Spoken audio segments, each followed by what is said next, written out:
You ask Tiger to solve. This deals with linear equations with one unknown.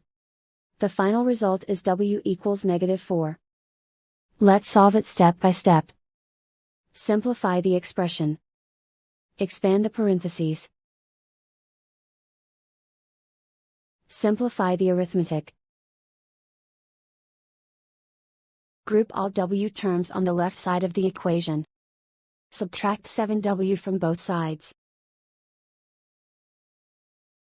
Group like terms. Simplify the arithmetic. Group like terms. Simplify the arithmetic. Group all constants on the right side of the equation. Add 18 to both sides. Simplify the arithmetic.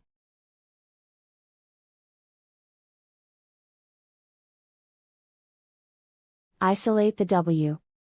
Divide both sides by -13.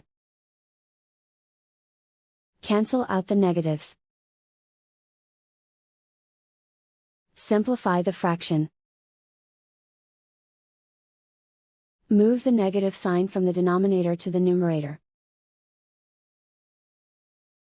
Find the greatest common factor of the numerator and denominator. Factor out and cancel the greatest common factor. And so the final result is w equals -4.